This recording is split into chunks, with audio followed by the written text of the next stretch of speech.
Добрый день. Уже 12. Good afternoon. It's 12:15. Let's start our presentation. Please welcome Pavel Konotopov and Leonid Albrecht with their presentation about the personal data storage system.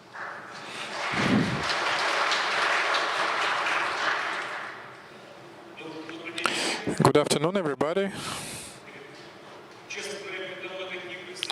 To be honest, before me, such famous speakers gave their presentations, so I'm humbled. We work with DBA company and their team in inCountry, and we're working with storage of data regulated by legislation in 62 countries all over the world. The main idea of the system which we offer is that let's present the global business, the infrastructure, which will enable us to store safely the data. And this infrastructure will be in line with the regional legislation. All of you know that in our country, LinkedIn, for example, is restricted because the company doesn't want to create a separate infrastructure for the data which it collects here to store it within the territory of our country. Talking about our legislation, of course, personal data is the data which you can understand which you can use to understand the personality. In our country, it means that complex actions with personal data, and we are dealing with only storage, and this is how we developed certain targets, certain tasks to build the infrastructure. First of all, we would like to store the data in the country of its origin, and of course it's geo-distributed infrastructure, and our data cannot transfer the boundaries of the countries. And our infrastructure must be in line with industrial standards, security standards, local legislation, to be able to integrate within the already developed systems, to support encryption, and to be cheap. So we have several products: REST API, SDK, border proxy. They are all integrated in the products of our clients, and this system looks like this. We have locations in different countries. There is a user, there is a distributed application which connects through REST API and requests data from the locations where it's stored. This is an example about for example, Portuguese going to Japan, ended up in China, and he bought the ticket in Germany. And according to the legislation of the countries, his actions created certain data which can locate him, and all this data must be stored in all these countries, at least part of this data. And accordingly, we have infrastructure. We can say that lookup, according to the statistics, cover only 30% of the countries. In other 70%, there is no clouds, maybe only local clouds. Accordingly, we can forget about Kyber 8s when you have 70% of the infrastructure in bare metal. Maybe somebody uses Kyber 8s on the hardware servers. Do we have such people? Well, considering there is no hands raised, this is quite a complex story. We have 2 data centers per country. We have from 4 to 8 servers per country. We have a centralized deployment systems, security, and monitoring. We start from the idea of regional hub. We have location in each country, and there is regional hub where we deploy our masters like Consul, Zabbix, stacks, deploy structure, etc. And in the data centers itself, we have this selection of servers, approximately like this, and with the squares we show which agents are installed on these servers. And when we were thinking how we will build this infrastructure, the first idea coming from businesses was to take open source and to create enterprise out of it. And of course there is a problem, because if we take the tool, some DevOps, in the end you can get, with such approach, an unexpected result, because to create enterprise infrastructure based on open source means that you will have to spend a lot of time and money, and enterprise structure based on products, of course, will lead to even more costs. So we chose the middle path. So Postgres as a main database which we work with would be surrounded, ensuring safe storage of data. Our technological stack is like this. For part of our infrastructure in the clouds, we're using Terraform Packer and other products like Consul, Nomad, Vault. For deployment of our infrastructure, I would like to tell you a little bit more in detail about Node. This is a planner which enables you to transfer to the end points basically any program component. In our case, it's Docker containers. As CI/CD solution, we use Jenkins, and also Postgres bouncer. This is what lies on the basis of our databases. Open source solutions are like GemCloud, products from Lyson, which provides more or less reasonable workflow, and also we're using JFrog Artifactory. This is for storage of Docker images and artifacts. So now I give the word to Leonid, who will talk more in details about Postgres work in our infrastructure. Good afternoon. It's very nice to be here. I will tell a little bit about Postgres and its surroundings. First of all, which tasks our database should work with. First of all, it's distribution, because we work in 62 countries all over the world, and we have 2 data centers in each country. If one data center will be destroyed by a meteor, another one will keep working. So we ensure high reliability. Synchronized replication to minimize the loss of data, and automatic failover, which we need to sleep well during the night in case something happens to the data center. Any kind of problem can emerge, maybe a network problem or some problem inside the data center. In this case, we will switch to another one and we will keep working safely. Also, connection and cluster, which is fencing. It means that nodes outside of these data centers. This is on the level of regional hub.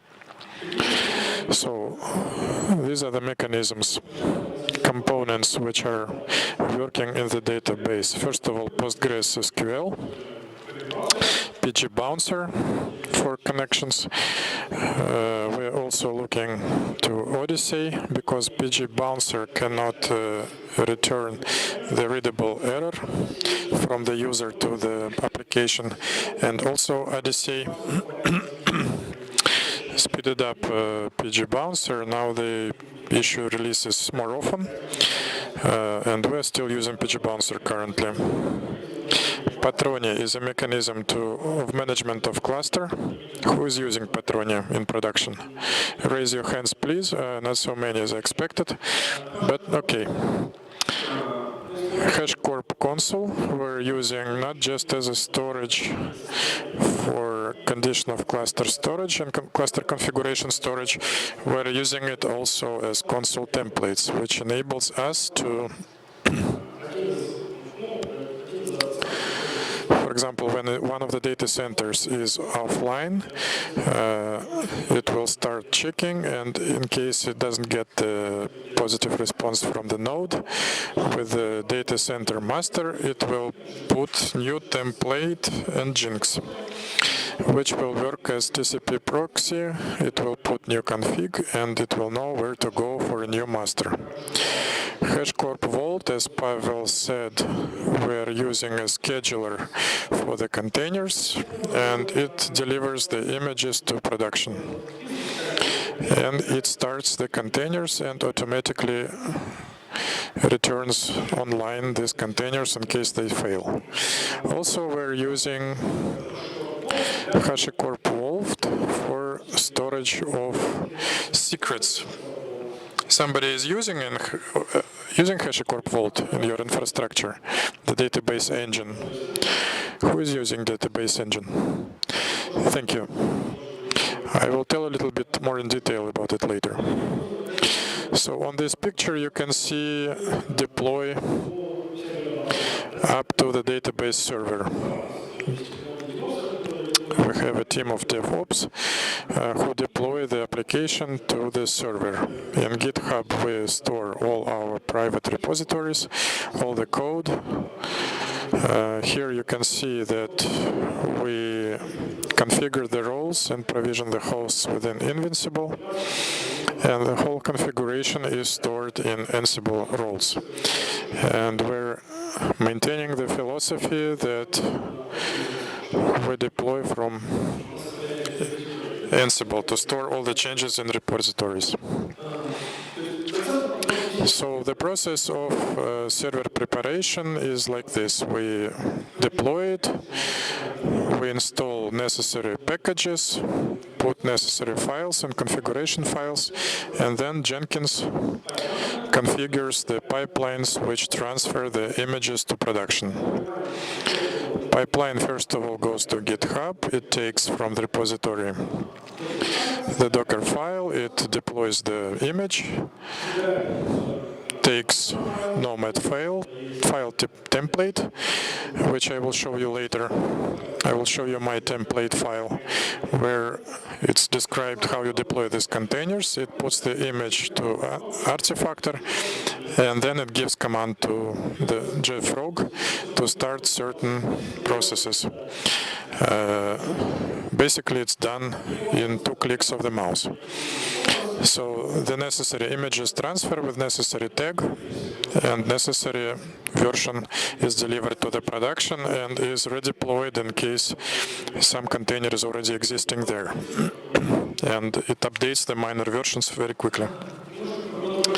A little bit about Patronia, why we chose this and why we're using this. PostgreSQL out of the box doesn't have a solution for automatic failover. And this is why we chose Patronia. It's quite popular and it's been used quite widely. And Patronia, this is basically a daemon which is started next to PostgreSQL as a supervisor for PostgreSQL.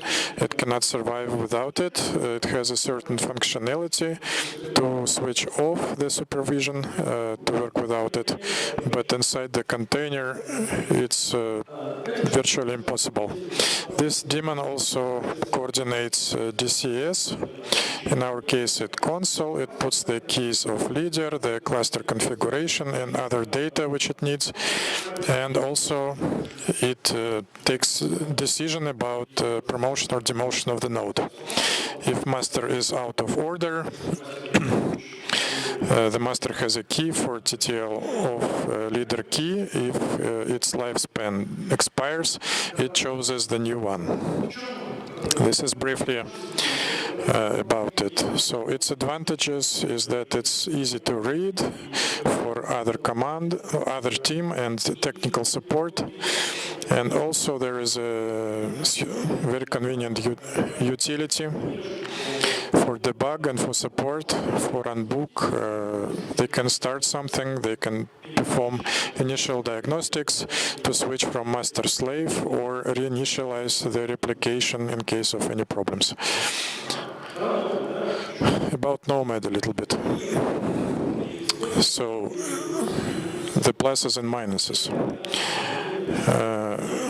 First of all, single area for managing of container from regional hub. We can start on all countries the container which we need. Declaration approach, I will switch to next slide and I will show you quickly that this is how we describe the configuration, and this is the first section, the schedule. Next one, which resources we give to. We can put restrictions by CPU, by memory, by CT. We can restrict the ports, and the right part is which ports we're mapping to the host and which directories we mount inside the container. As I've already said, we can distribute the resources from the container. Minuses. Sometimes we face the problem that we cannot just stop the container because it has automatic scheduling, and if you tell him Docker stop, it will deploy the container automatically. On production we do not do this, but for non-production it's not convenient because we have to perform certain additional actions. There is a specific case when container stops in a strange moment, which can lead to bad consequences. Each host with database has a Nomad agent which connects to the Consul in the regional hub, and during certain network delays, job keys can expire in the Consul cluster, and during the restoration of connection, it says that there is no job. It tries to start it next to the already started jobs. It tries to deploy two containers simultaneously, and then it stops and kills one of the containers because it cannot deploy two simultaneously. It leads to certain unexpected things. In case of PG rewind and stop of container, your logs will be inconsistent. It happens very rarely, but it can happen. A little bit about the Docker. Often questions. Is it good or bad to use the Docker?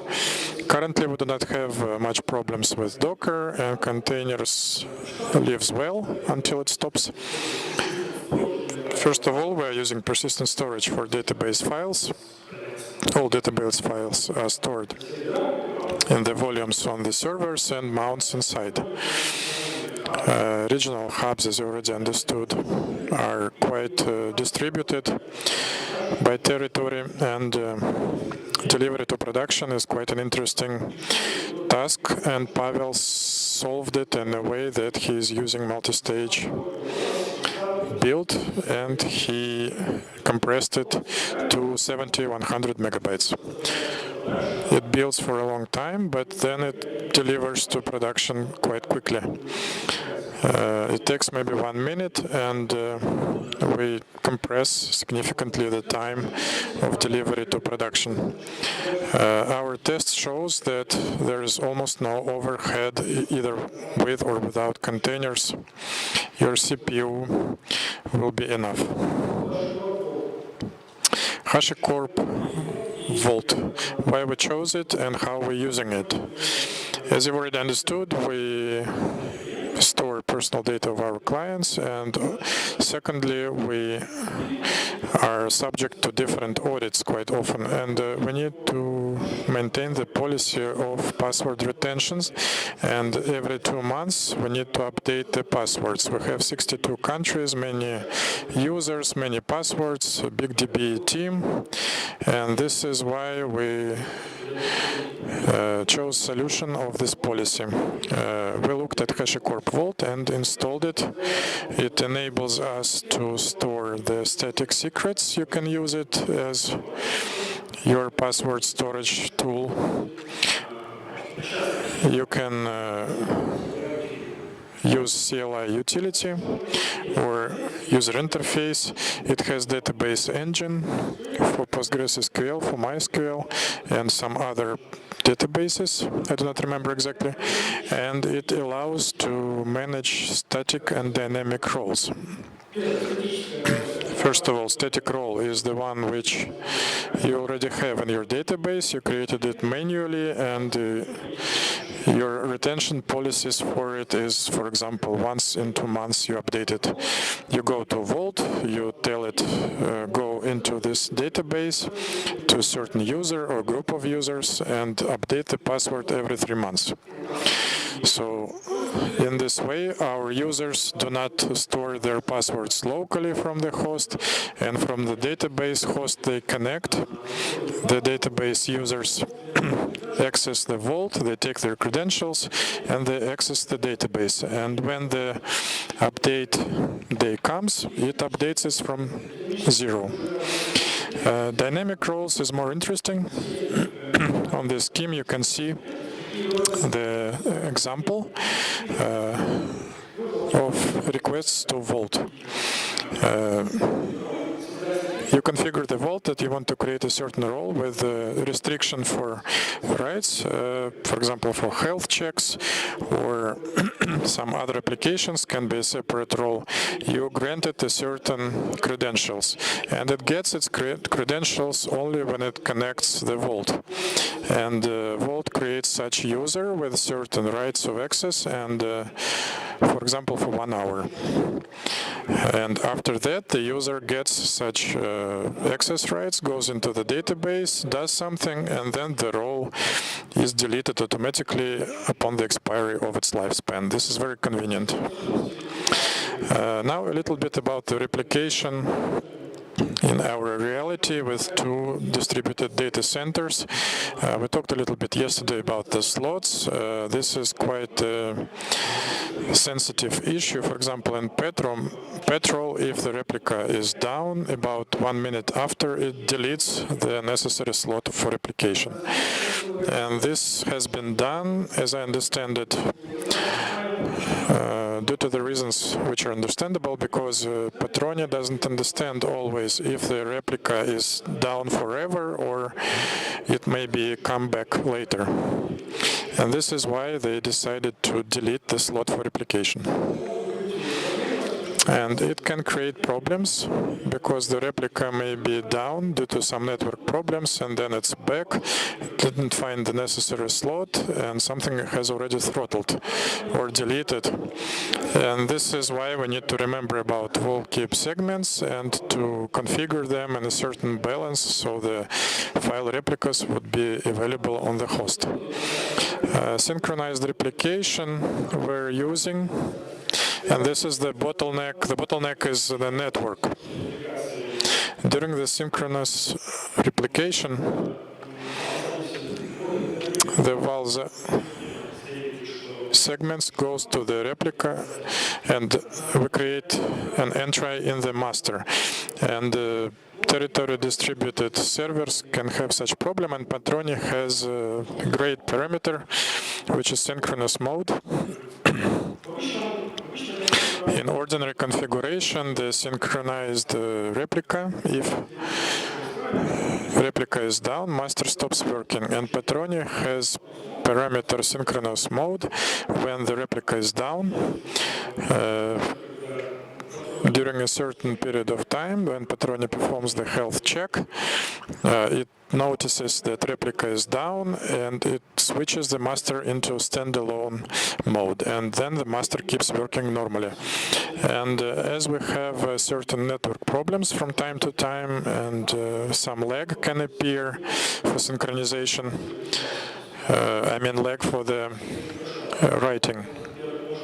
First of all, we can monitor these logs, and also the lag is maximum 1 megabyte to minimize the losses.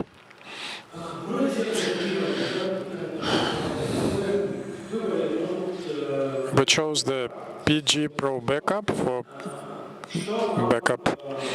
Thank you for PostgreSQL. And what we need from backup and what we're doing. The most important, we perform validation because we're storing the personal data of our clients. We need to validate them carefully and to check if the backup is still available. And every backup we validate.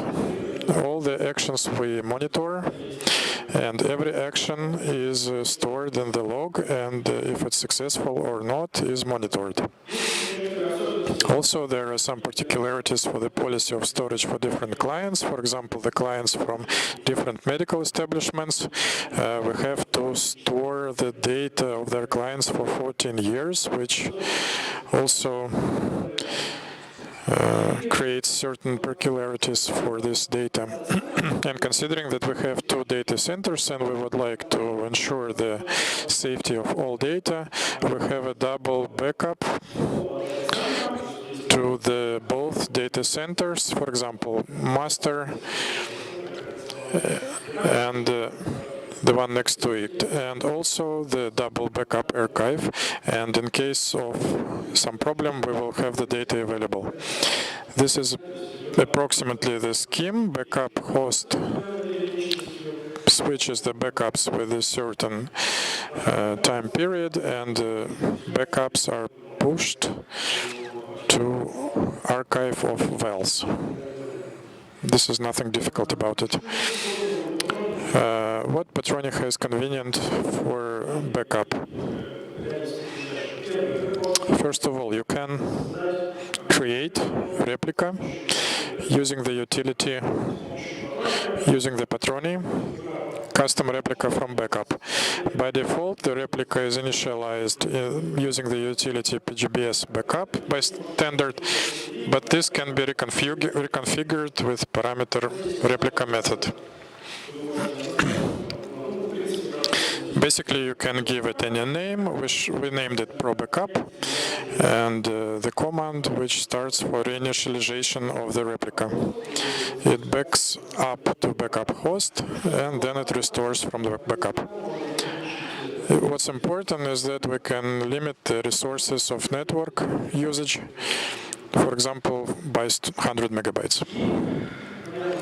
And also, it's clear that we need to secure from the loss of the whole cluster. We need to be able to back up the cluster by LSN of transaction log.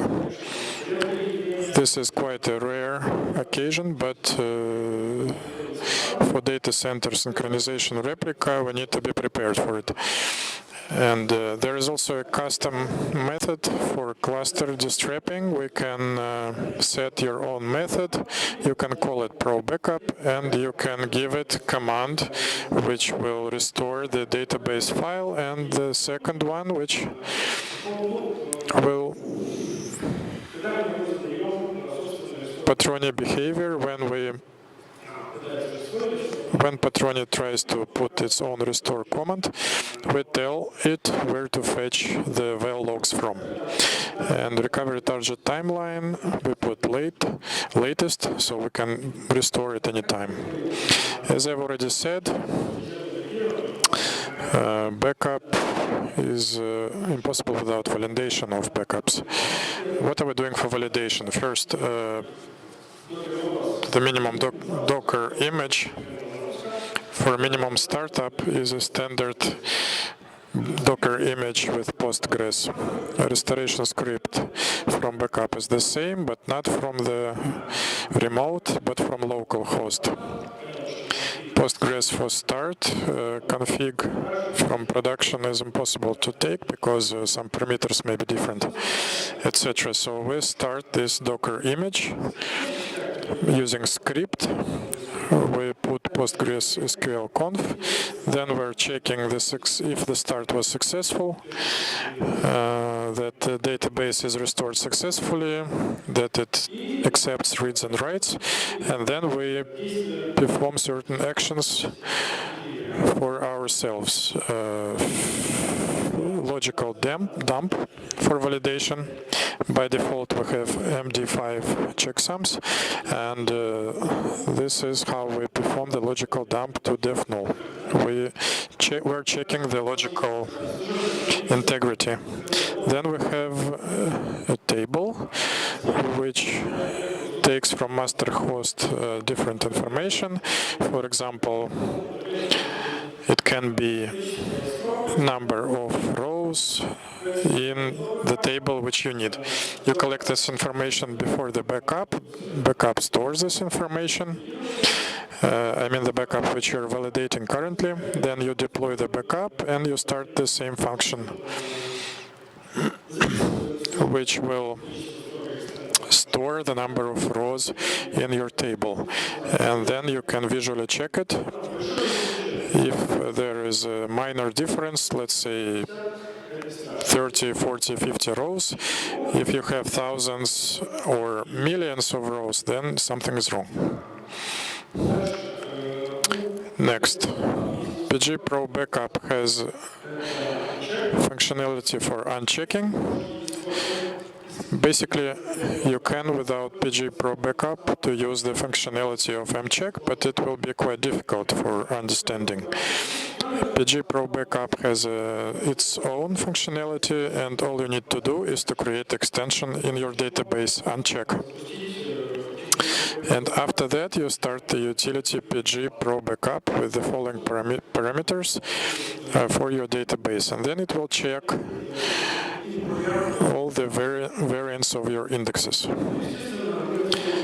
Of course, we keep the logs, and if it was successful or not successful, if the backup was validated or not, when it failed, etc., and with which problems. And a little troubleshooting as conclusion for the problems which we encountered in our work. Mostly it's network problems, everything which is related to Consul, problem with one of the data centers which are distributed by territory. For example, one data center has network problems, you can consider it as failed. And when Consul is not available from the data center, the cluster goes to redundant mode, which has its certain problems also. The problem with replications and the frequent switches, and when you have issues with the network, can also be the case when both your data centers start to suffer, but this is a fairly rare occurrence. And regarding the restart of the container, I already spoken to you about this. It's a very unpleasant thing. You have to try and avoid it more than just fully. And this, my part is over. So thank you.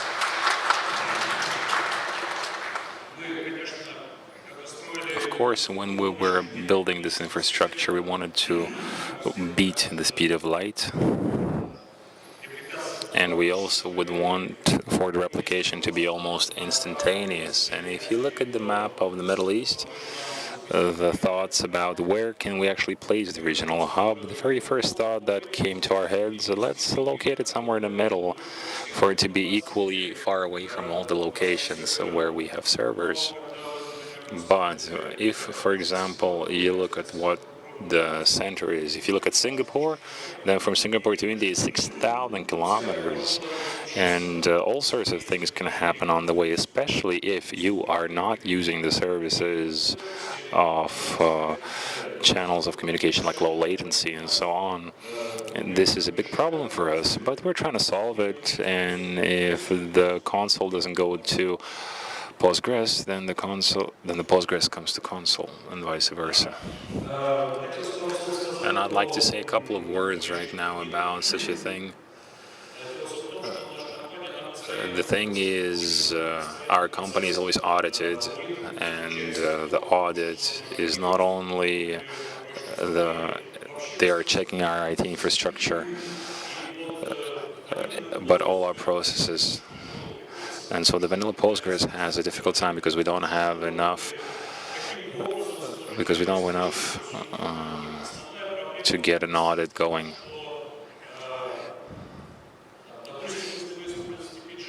especially if you're using the STPG audit, there are no settings to somehow eliminate the API data that is part of the login. And so we have to come up with our own API, write down our own procedures, and that would be recording the recording information that you require. And so I'm going to say this further. Apart from this, we usually avoid this problem with the following way, that you don't have to give the access to the monitoring system and to the system of logs to those who do not need to have the access, and let it be a very limited amount of people who have the access, but this problem does exist.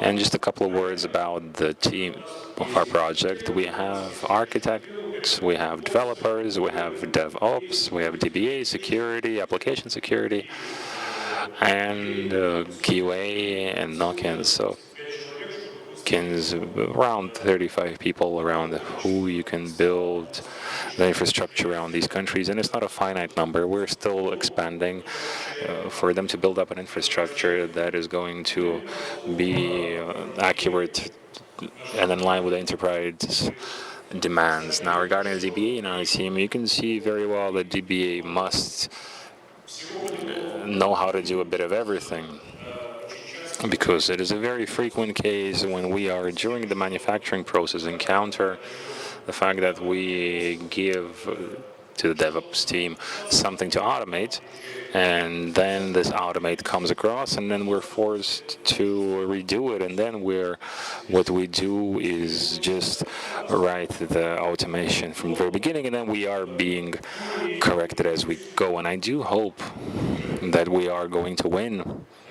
Thank you for your attention. If you have questions, please do ask.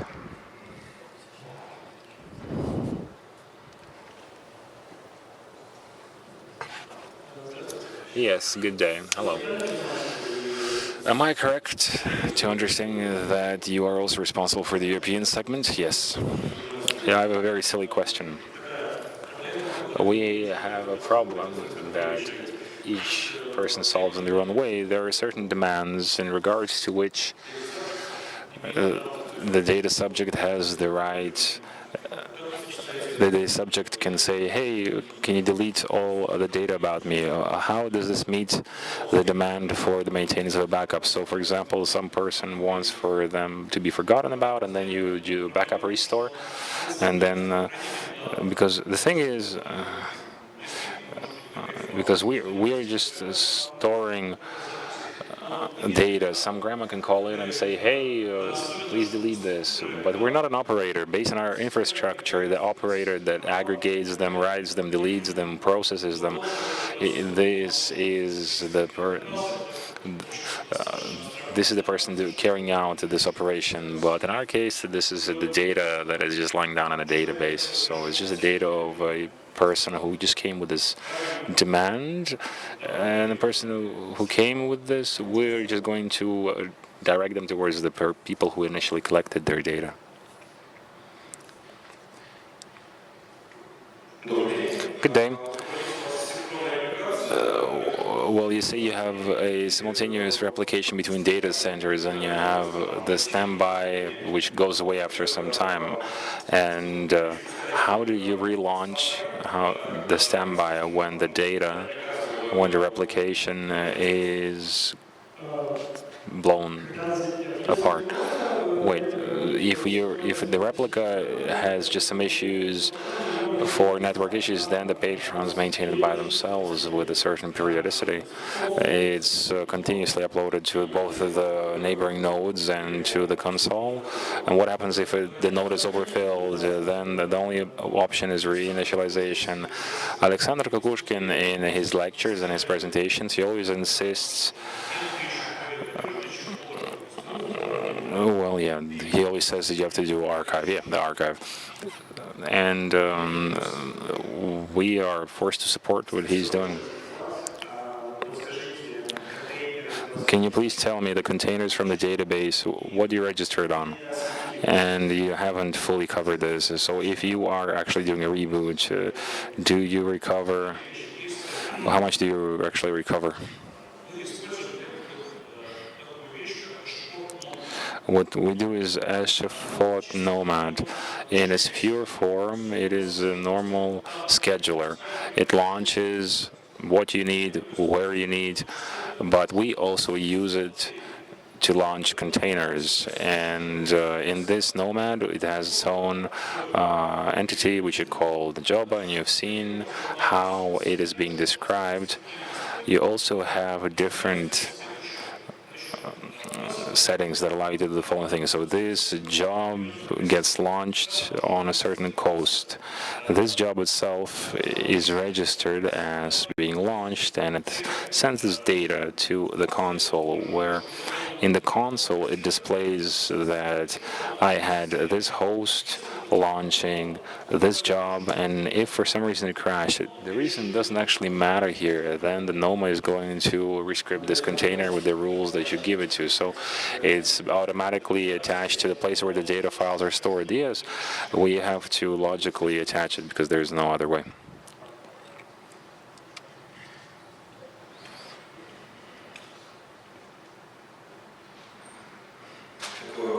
I have a question.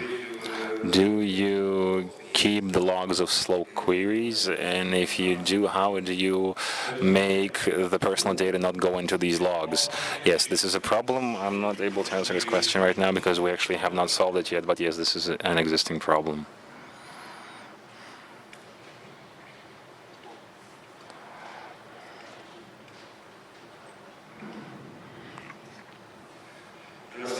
Good day. My name is Igor. And can you please tell me, right now you have covered the question of various information seeping into the logs. Are you considering various mechanisms on the level of the database? So, for example, writes or limiting access logs? Yes, of course, we are looking at limiting access, and we're looking at, and of course, the encryption is part of our SDK and other places. So our database already contains encrypted data, and so honestly, if we don't have the encryption keys, we are like the DBAs who have the direct access to the data. We are unable to do anything with the data, so it's being encrypted on the application level. Yes, of course. And then how do you solve the issue of troubleshooting, for example, when something crashes, when you're trying to solve performance issues? This requires the work with actual data. While this data, in our particular case, I just don't really understand what exactly are you asking. What sort of troubleshooting are you talking about? So, for example, you have a question, the database is slow, hypothetically. So the people support calls you and says everything is slow, and then you're starting to troubleshoot it. And you understand that a certain part of your data is encrypted, is protected inside the database. And so to look at the same plan of the query plan, yes, you're able to look at the query plan, and the structure that is in place will advise you on what is going wrong. But this data is depersonalized for us. We're storing data in a relations database, and we have a certain amount of fields and keys according to which we do the queries and the aggregation. So you have two methods. You have it's spread across the fields that is depersonalized, and then your encryption happens on the application level. Yes, that is correct. Thank you very much for answering. More questions? Yes, thank you very much for the presentation. I have a small question. For example, a Docker and a masters crash. What does the Patrone do for this? If the slave is alive, it becomes a master, yes. So the role shifts, yes. So the role shifts, yes. After a while, we see an automatic shift. So, for example, if Docker crashes, there is no way for it to actually restart itself. The Docker with the master. No, the Docker also gets restarted. We say that the other one schedules the containers. The Nomad schedules containers, and if the host has fallen, then the Nomad is going to once again relaunch this container after a while. But while there's a different question that the key time in the console can run out, and the replica is going to switch to master, and so the master is going to go to the replica this time. So if the key is not going to have enough time to go bad, then the Docker is going to go up, become the master, and is going to start working. But usually the key goes bad in this time, yeah. So thank you.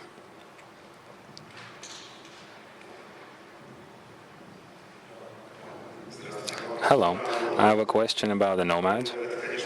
Of course, this is a very useful and handy thing. It adds a lot of interesting things, but as you have yourself said in the presentation, because of the Nomad, your container falls. So my question is, how have you arrived? Why have you chosen Nomad, and are you not scary to live like this? Well, it's much more scary to live with Kubernetes and bare metal. So Nomad is just one agent on a host, and there is nothing else there. So Nomad has one problem inside, which Leonid has mentioned priorly. When you have two simultaneously launched containers and one shuts down and the other one launches, and you get a corrupted directory with the database, and it manages to do this in 10 microseconds.